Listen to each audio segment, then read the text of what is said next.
The waters of Luzon Strait moved in dark swells beneath a moonless sky on the night of October 23, 1944. 30 fathoms below the surface, USS Tang carved through the thermocline like a steel predator, her diesel engine silent, running on battery power alone. Commander Richard O'Kane pressed his eye to the periscope lens, sweeping the horizon methodically. The submarine war in the Pacific had reached its deadliest phase, and tonight the wolf packs were hunting. Far above, stretching across 12 miles of black ocean, the largest Japanese convoy attempt of the autumn moved through waters they believed secure. 23 merchant vessels, for destroyers, 2 destroyer escorts, and a light cruiser formed a protective screen around tankers loaded with aviation fuel, transports carrying replacement aircraft, and cargo ships laden with raw materials desperately needed in the Philippines. The convoy, designated Mata 27, represented Japan's most critical supply line to their crumbling Pacific fortress. Captain Hiroshi Nakamura stood on the bridge of destroyer Nawaki, lead escort for the convoy. The 30-year veteran of the Imperial Japanese Navy had survived 3 years of Pacific warfare, watching his nation's merchant marines systematically destroyed by American submarine wolf packs. Tonight felt different. Intelligence indicated increased submarine activity near Luzon Strait, but the convoy's size and escort strength should deter any attack. 23 ships meant thousands of tons of supplies for General Yamashita's defense of the Philippines. Nakamura studied the convoy formation through binoculars. The merchant ships maintained proper spacing, their blackout discipline excellent. No running lights betrayed their position to prowling submarines. The destroyer screen formed a protective diamond around the formation, with Nawaki at point position. Destroyer Hamakays covered the starboard flank, while Isokays patrolled port. The stern position fell to destroyer Yukikays, veteran of countless actions. Light cruiser Agano served as flagship, her advanced radar scanning for surface contacts. What Captain Nakamura could not know was that beneath the surface, for American submarines had been tracking the convoy for 18 hours. USS Tang, USS Trigger, USS Wahoo, and USS Silversides formed a coordinated wolf pack under the tactical command of Commander O'Kane. The submarines maintained radio silence, communicating through predetermined attack positions based on convoy speed and heading. Each submarine carried 24 torpedoes, enough firepower to obliterate the entire merchant formation. The wolf pack concept had evolved from German U-boat tactics, adapted for Pacific distances and Japanese convoy procedures. American submarines operated with devastating effectiveness in the confined waters around the Philippines, where Japanese shipping concentrated in predictable corridors.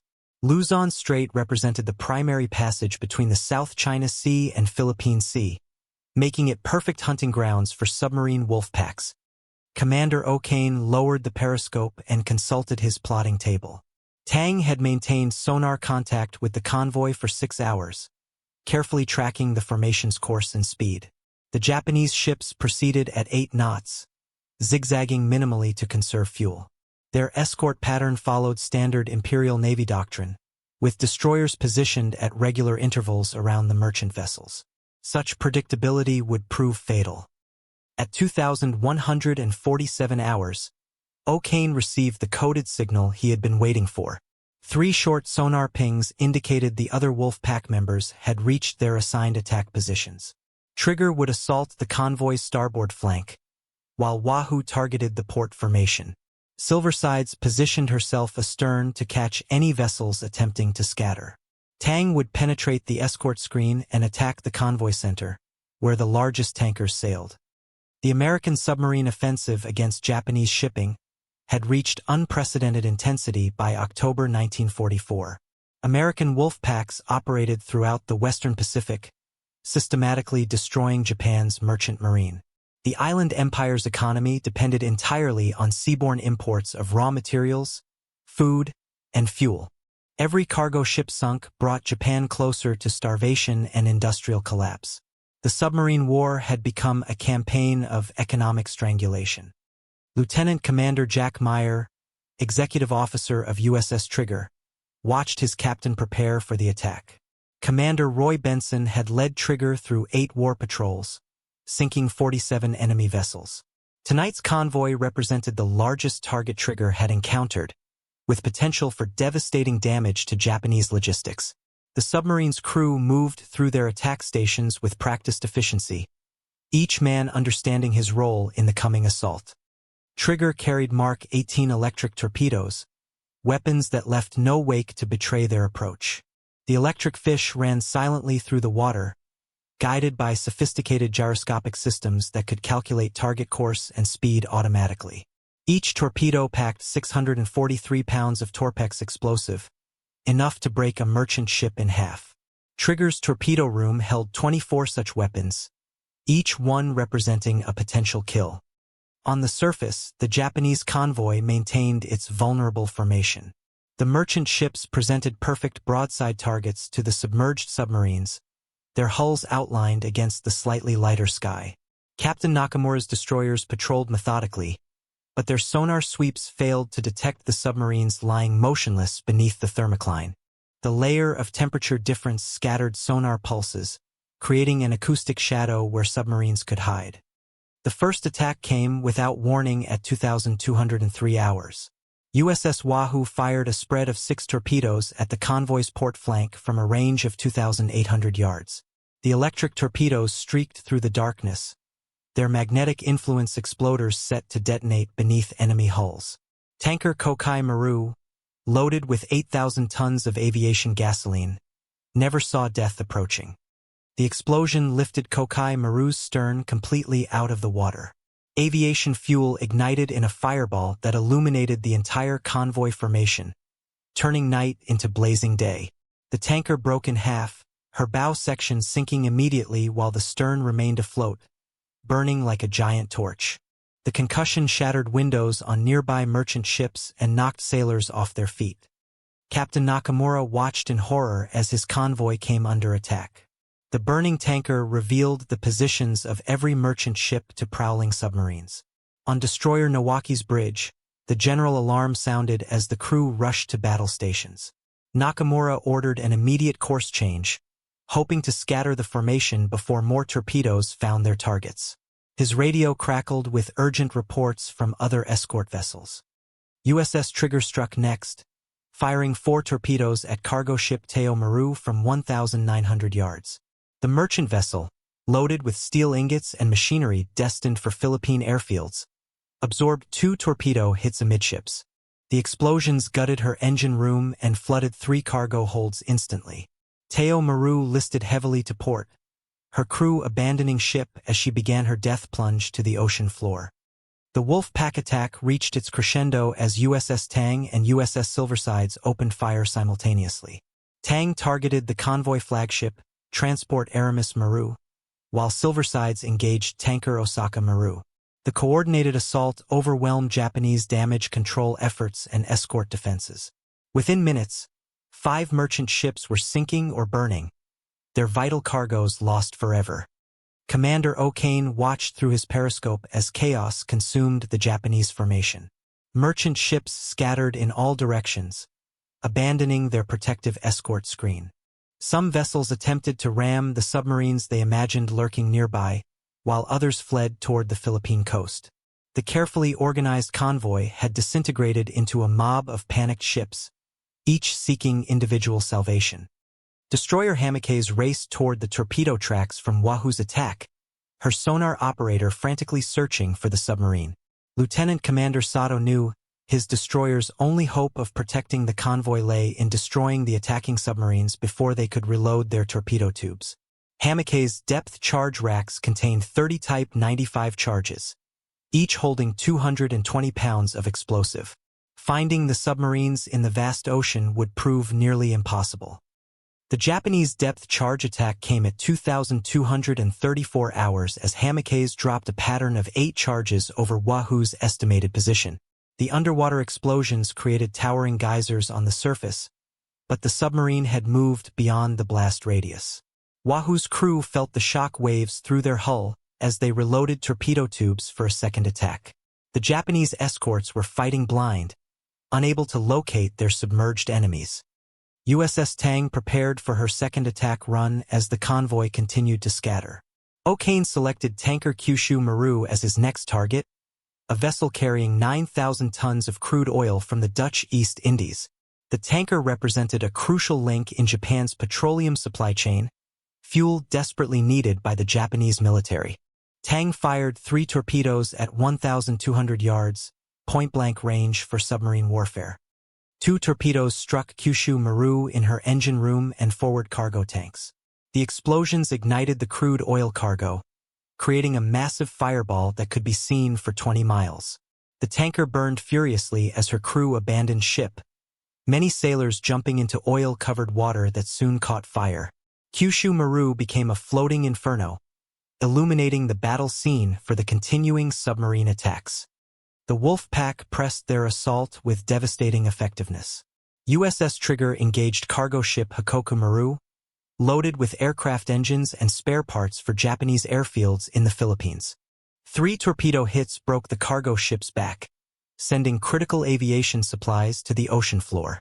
USS Silversides attacked transport Convoy Maru, destroying 2,000 tons of ammunition and artillery pieces intended for General Yamashita's forces. By 2300 hours, the Japanese convoy had suffered catastrophic losses. 11 merchant ships had been sunk or were sinking, representing over 80,000 tons of shipping and vital military supplies. The Wolf Pack attack had achieved devastating success, crippling Japanese logistics in the Philippines at a critical moment. The remaining merchant ships fled in disorder, abandoning their escort screen and scattering across the South China Sea.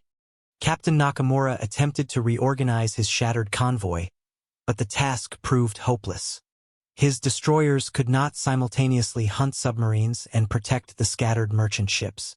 Radio communications had broken down as panicked captains jammed the frequencies with distress calls. The carefully planned convoy operation had collapsed into complete disaster within 2 hours of the first torpedo impact. The submarine Wolf Pack began withdrawing from the attack zone as Japanese reinforcements approached. USS Tang had expended 18 torpedoes, achieving 9 confirmed hits on enemy vessels. USS Trigger claimed 7 hits from 12 torpedoes fired, while USS Wahoo and USS Silversides recorded similar success rates. The coordinated attack represented one of the most successful submarine operations in Pacific warfare. Commander O'Kane ordered Tang to dive to 400 feet as destroyer Yukikaze approached their position. The Japanese escort was conducting an aggressive search pattern, dropping depth charges at regular intervals.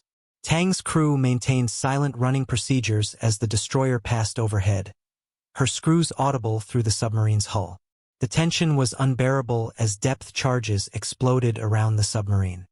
The depth charge attack reached its peak as Yukikaze dropped a 10-charge pattern directly over Tang's position. The explosions hammered the submarine's pressure hull, shattering light bulbs and knocking equipment off its mounts. Tang's crew fought to maintain trim as the submarine was tossed by the underwater explosions. Electrical systems flickered as the depth charges detonated with earth-shaking force. Lieutenant Commander John Harper, Tang's diving officer, struggled to keep the submarine under control as more depth charges exploded nearby. The submarine's ballast tanks had suffered minor damage, making precise depth control difficult.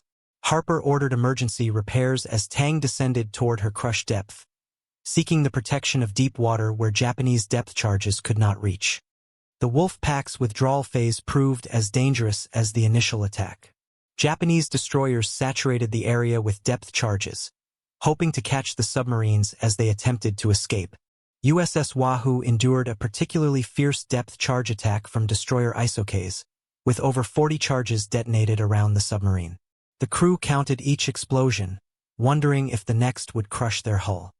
USS Trigger faced her own crisis as she attempted to withdraw from the battle zone. A jammed torpedo tube door prevented the submarine from diving to safe depth, leaving her vulnerable to Japanese depth charges. Lieutenant Commander Meyer worked frantically to clear the jam while his submarine maneuvered to avoid the searching destroyers. The torpedo tube finally closed at 300 feet, allowing Trigger to escape to deeper water. The Japanese convoy losses continued mounting throughout the night as damaged ships succumbed to their wounds.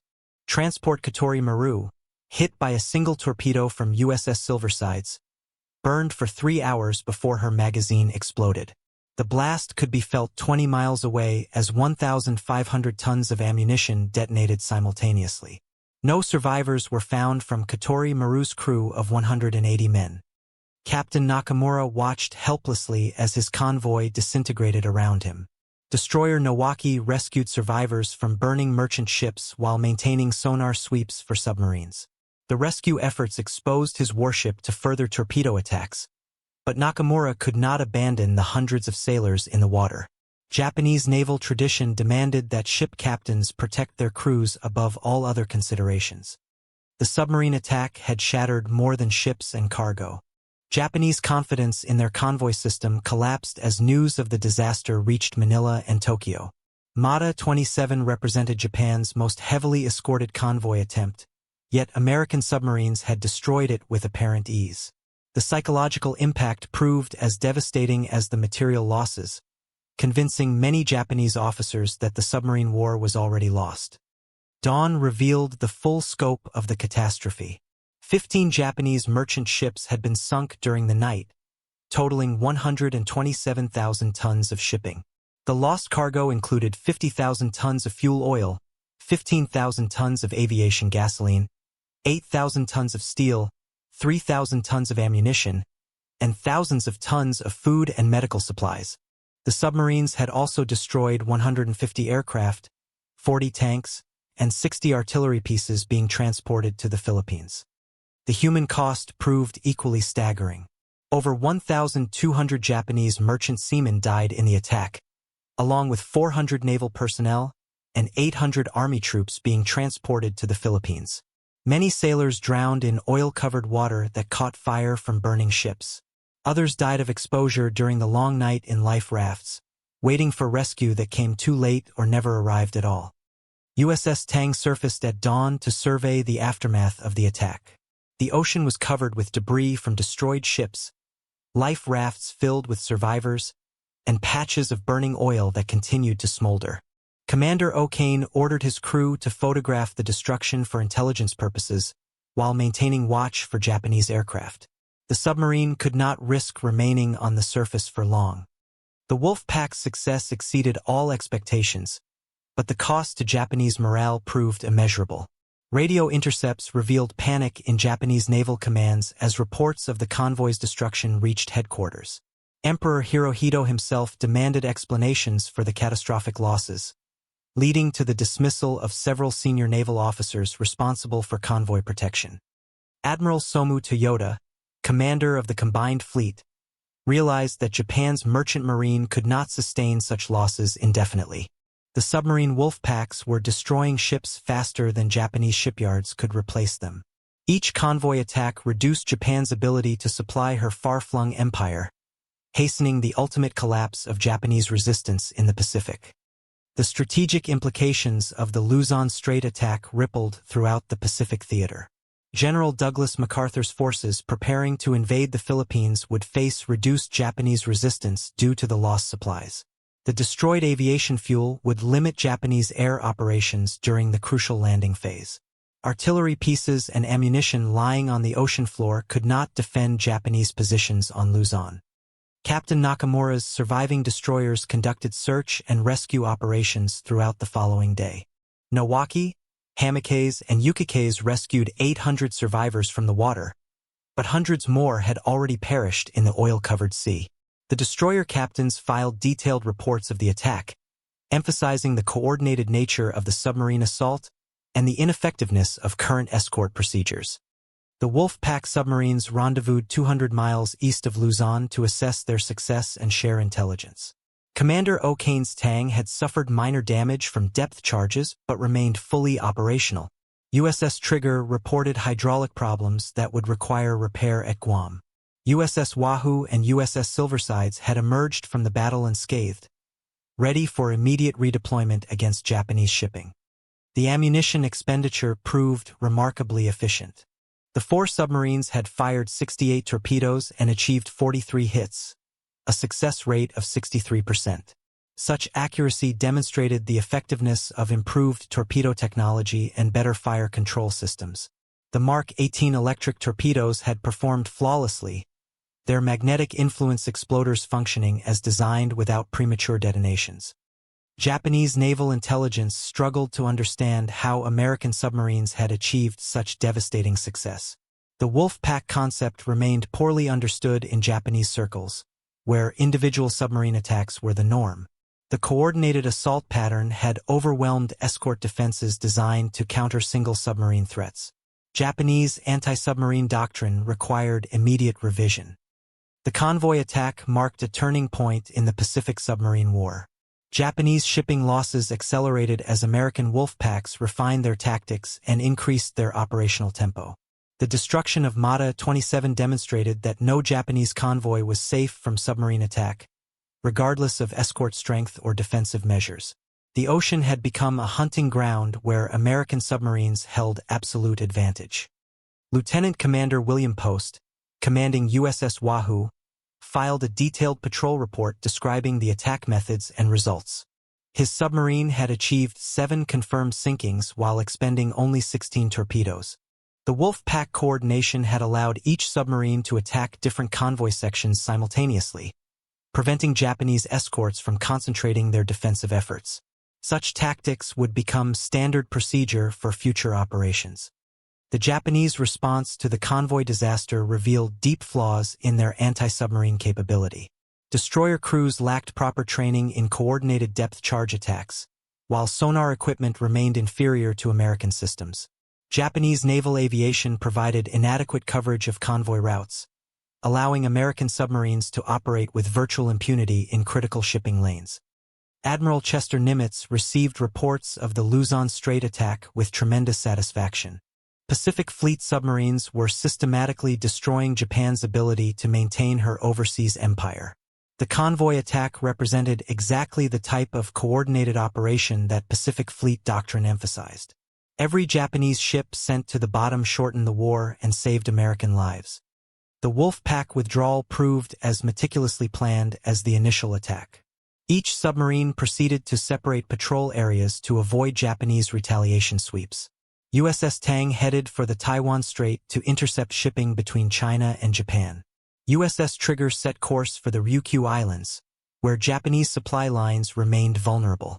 USS Wahoo and USS Silversides would patrol the South China Sea, hunting individual targets. Japanese convoy operations never recovered from the psychological impact of the Mata 27 disaster. Subsequent convoys sailed with maximum possible escort strength, reducing cargo capacity and increasing fuel consumption.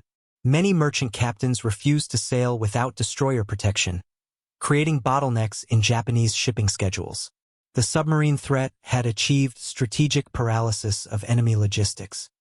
The technological superiority of American submarines became increasingly apparent as the war progressed. Radar systems allowed night surface attacks with devastating accuracy, while improved sonar provided underwater tracking capability that Japanese anti-submarine forces could not counter. American torpedo technology had evolved beyond Japanese countermeasures, achieving reliability rates that made every shot potentially lethal.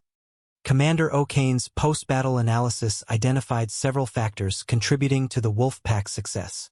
Excellent intelligence on Japanese convoy routes allowed optimal positioning before the attack. Coordinated timing prevented mutual interference between submarines while maximizing target confusion.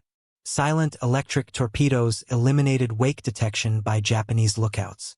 Disciplined communication security maintained tactical surprise until the moment of attack. The crew morale aboard USS Tang reached exceptional levels following the successful convoy attack. Each torpedo hit represented saved American lives as Japanese supplies failed to reach their intended destinations. The submarine war had become intensely personal for American crews, who understood that every enemy ship sunk brought victory closer. Such motivation proved invaluable during long patrols in hostile waters. The strategic bombing campaign against Japan would eventually receive more attention from historians, but submarine warfare proved equally decisive in defeating the Japanese Empire. The destruction of enemy shipping strangled Japanese industry and military operations more effectively than any bombing raid. Every cargo vessel lying on the ocean floor represented irreplaceable losses that Japan could never recover. Japanese attempts to develop convoy tactics remained unsuccessful throughout 1944 and 1945. The Imperial Navy lacked sufficient destroyers to provide adequate protection for merchant shipping, while American submarine production continued accelerating. Each month brought more submarine wolf packs to the Pacific, hunting in ever-widening patrol areas around the Japanese Empire. The Luzon Strait attack demonstrated that American submarine commanders had mastered the art of coordinated operations. Previous submarine attacks relied on individual initiative and opportunistic targeting. The wolf pack concept allowed multiple submarines to concentrate against single convoys, overwhelming defensive measures through sheer firepower and tactical coordination. Such methods revolutionized undersea warfare. Captain Nakamura survived the convoy disaster but never received another command assignment. Japanese naval leadership blamed escort commanders for the catastrophic losses, ignoring systemic failures in anti-submarine doctrine and equipment. Nakamura spent the remainder of the war training replacement crews for destroyers that increasingly sailed without returning to port. The merchant marine casualties from the convoy attack represented a cross-section of Japanese society. Experienced seamen who had served since before the war died alongside teenagers pressed into service as the shipping crisis deepened. Many vessels carried civilian passengers evacuating from the Philippines, including women and children who perished when their ships exploded or burned. The oil slicks from destroyed tankers continued burning for weeks after the attack, creating navigational hazards and environmental damage that persisted long after the war ended. Local fishing communities suffered severe economic losses as petroleum contamination destroyed marine ecosystems. The convoy attack had consequences that extended far beyond immediate military objectives. USS Tang's crew celebrated their success with traditional submarine warfare rituals. A broom tied to the periscope symbolized a clean sweep of enemy shipping, while victory flags displayed the tonnage sunk during the patrol. Such ceremonies maintained crew morale during extended operations in dangerous waters, reinforcing the submarine's fighting effectiveness and unit cohesion. The intelligence value of the convoy attack proved as significant as the material damage inflicted. Captured documents from destroyed ships revealed Japanese supply priorities and shipping schedules. American codebreakers used this information to predict future convoy movements, enabling additional submarine ambushes throughout the Western Pacific. Knowledge proved as deadly as torpedoes in submarine warfare. Medical personnel aboard the Japanese destroyers worked desperately to save survivors pulled from the burning sea. Many rescued sailors suffered severe burns from flaming oil, while others showed symptoms of shock and hypothermia. The destroyer sick bays became overwhelmed with casualties as rescue operations continued throughout the night and following day. The wolf pack concept required exceptional navigation and communication skills from submarine commanders. Each vessel had to maintain precise positioning relative to the convoy and other submarines while operating under radio silence. The coordination achieved during the Luzon Strait attack demonstrated the high quality of American submarine training and leadership development. Japanese civilian morale suffered tremendously as news of shipping losses reached the home islands. Rationing increased in severity as imported food and raw materials became scarce.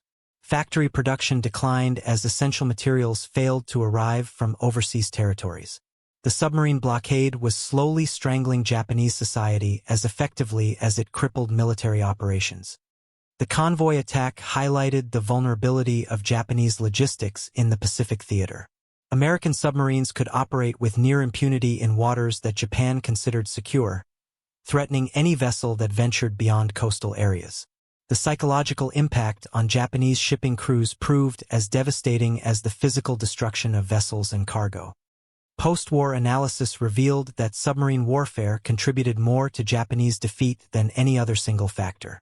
The destruction of merchant shipping crippled Japanese industry, reduced military effectiveness, and demoralized the civilian population. Operations like the Luzon Strait attack represented the culmination of 3 years of submarine warfare development and tactical refinement. The survivors of the convoy attack would carry memories of that terrible night for the rest of their lives. Many Japanese sailors refused to serve on merchant vessels after witnessing the destructive power of American submarine wolf packs. The psychological trauma extended beyond individual experiences to affect the entire Japanese maritime community. Commander Okane's tactical innovations during the convoy attack influenced submarine doctrine throughout the remainder of the war. His emphasis on coordinated operations and simultaneous attacks became standard procedure for Pacific Fleet submarines. The lessons learned from the Luzon Strait engagement were incorporated into training programs for new submarine crews. The convoy disaster marked the beginning of the end for Japanese merchant shipping in the Pacific. Subsequent attempts to maintain supply lines to the Philippines and other occupied territories faced overwhelming submarine opposition. American wolf packs had demonstrated their ability to destroy any convoy, regardless of size or escort strength, leading to the virtual paralysis of Japanese logistics. The men who fought in submarine warfare rarely received the recognition given to surface fleet actions or carrier aviation, but their contribution to victory proved equally significant. Operations like the Luzon Strait attack required exceptional courage and skill, conducted in the dangerous isolation of submarine combat. These underwater warriors had struck a decisive blow against Japanese capability to continue the war. The echo of that October night in 1944 would resonate through the remaining months of the Pacific War. 15 ships lay scattered across the ocean floor, their cargoes lost forever, their crews mostly dead or wounded. The submarine wolf packs had demonstrated that American naval power could reach anywhere in the Pacific, destroying Japanese hopes of maintaining their overseas empire. The ocean itself had become America's ally in the struggle for victory, hiding the submarines that slowly but relentlessly squeezed the life from Japanese resistance. In the dark waters of Luzon Strait, the Japanese Empire had lost more than ships and supplies. They had lost the war itself.